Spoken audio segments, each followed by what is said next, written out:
Assalamualaikum warahmatullahi wabarakatuh. Innal hamdalillah nahmaduhu wa nasta'inuhu wa nastaghfiruh wa na'udzu billahi min shururi anfusina wa min sayyiati a'malina. Man yahdihillahu fala mudilla lahu wa man yudlil fala hadiya lahu. Ashhadu an la ilaha illallah wahdahu la syarika lahu wa ashhadu anna sayyidana Muhammadan 'abduhu wa rasuluh. Allahumma salli wa sallim ala sayyidina wa nabiyyina Muhammadin wa ala alihi wa ashabihi ajma'in. Amma ba'd. Ibadar Rahman, fa inni usikum wa nafsi bitaqwallahil mannan. Al-qail fi kitabihil karim, ya ayyuhalladzina amanu ittaqullaha haqqa tuqatih wa la tamutunna illa wa antum muslimun. Ma'asyiral muslimin rahimakumullah. Peringatan hak asasi manusia yang dilaksanakan secara internasional tiap 10 Desember bukan barang baru dalam ajaran Islam. Sejak 1400 tahun silam, Islam telah meletakkan ajaran tentang menghormati dan memuliakan hak-hak asasi manusia.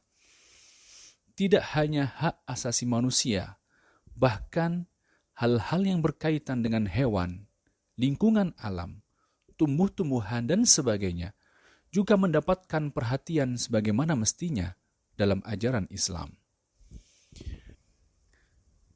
Jauh sebelum Revolusi Prancis 1789 Masehi dan Deklarasi Universal Hak Asasi Manusia Perserikatan Bangsa-Bangsa pada 10 Desember 1948 dikampanyekan, teks-teks yang termaktub dalam Al-Quran, Piagam Madinah, maupun khutbah Rasul SAW dalam Haji Wada sudah sangat kental dengan nilai-nilai kemanusiaan.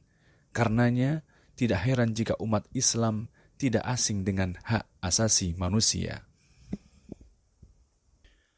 Namun, saat ini terjadi pergeseran makna dan pengamalan HAM. Seakan Islam dan umatnya tidak mengerti apa itu hak asasi manusia. Disebabkan sejumlah hal yang diantaranya karena Islam melarang hubungan di luar pernikahan, meski atas dasar suka sama suka. Kewajiban menutup aurat bagi pria muslim dan wanita muslimah, sampai yang paling anyar tentang ketegasan Islam dalam melarang LGBT. Orang-orang Barat mencoba mengajari umat Islam apa itu HAM. Padahal mereka sendiri sampai detik ini belum mampu menuntaskan beragam kasus diskriminasi berdasarkan ras dan warna kulit, tapi mereka memaksakan negara-negara yang berpenduduk mayoritas beragama Islam untuk menerima HAM versi mereka yang jauh dari tuntunan wahyu ilahi dan ajaran Rasulullah SAW. Ada 5 bukti ajaran Islam yang menjunjung tinggi hak asasi manusia. Pertama, hak hidup. Allah Subhanahu wa Ta'ala menganugerahkan langit dan bumi, siang dan malam, sungai, matahari, dan bulan kepada umat manusia untuk dimanfaatkan dengan sebaik-baiknya sebagai penunjang kehidupan sehari-hari. Allah Subhanahu wa Ta'ala berfirman dalam surat Luqman ayat 20. Alam tarau anna Allah sakhara lakum ma fis samawati wa ma fil ard wa asbagha alaikum ni'amahu zahiratan wa batinah.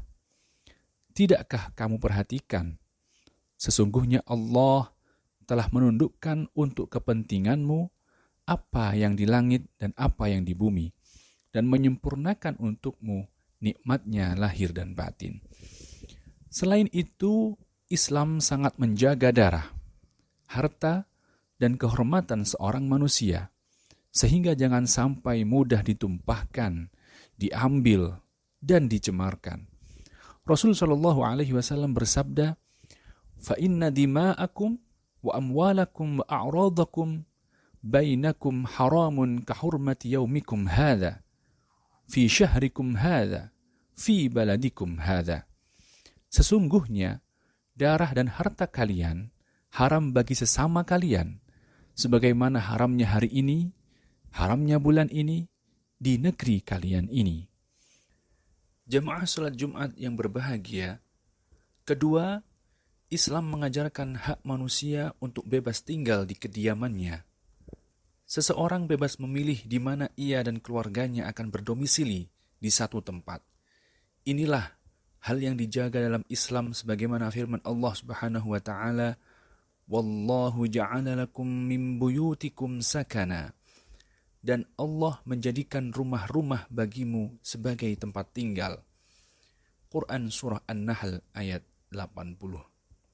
Tidak hanya itu, kita dilarang masuk ke rumah seseorang tanpa seizin pemiliknya. Allah Subhanahu wa taala berfirman, "La tadkhulu buyutan ghaira buyutikum hatta tasta'nisu." Janganlah kamu memasuki rumah yang bukan rumahmu sebelum meminta izin. Quran Surah An-Nur ayat 27. Rasul sallallahu alaihi wasallam juga bersabda, "Idza sta'dzana ahadukum thalathan falam yu'dzan lahu falyarji'." Apabila kamu telah minta izin atau memberi salam 3 kali tetapi tidak dijawab, maka kembalilah. Hadits riwayat Muslim. Ketiga, hak dalam memperoleh ilmu dan mengajarkannya. Hak ini tercermin dalam wahyu yang pertama kali diturunkan, berisi anjuran untuk membaca mengetahui sesuatu. Iqra bismi rabbikal ladzi khalaq. Khalaqal insana min 'alaq. Iqra wa rabbukal akram. Bacalah dengan menyebut nama Tuhanmu yang menciptakan. Dia telah menciptakan manusia dari segumpal darah. Bacalah, dan Tuhanmu lah yang maha mulia. Quran Surah Al-Alaq ayat 1-3. Hak yang keempat yang diajarkan dalam Islam adalah hak untuk bekerja dan mendapatkan penghasilan. Allah Subhanahu wa taala berfirman, "Huwallazi ja'ala lakumul arda dhalulan famshu fi manakibiha wa kulu min rizqihi wa ilaihin nusyur." Dialah yang menjadikan bumi untuk kamu yang mudah dijelajahi, maka jelajahilah di segala penjurunya, dan makanlah sebagian dari rizkinya, dan hanya kepadanya lah kamu kembali setelah dibangkitkan. Quran Surah Al-Mulk ayat 15. Rasul sallallahu alaihi wasallam bersabda, "Ma akala ahadun ta'aman qattu khairan min an ya'kula min amali yadihi. Wa inna nabiyallahi Dawud alaihi salam kana ya'kulu min amali yadihi." Tidaklah seorang hamba memakan makanan yang lebih baik dari apa yang ia makan yang berasal dari hasil usaha tangannya sendiri. Dan sungguh Nabi Dawud alaihi salam makan dari hasil usaha tangannya sendiri. Hadits riwayat Bukhari. Kaum muslimin yang dimuliakan Allah Subhanahu wa taala.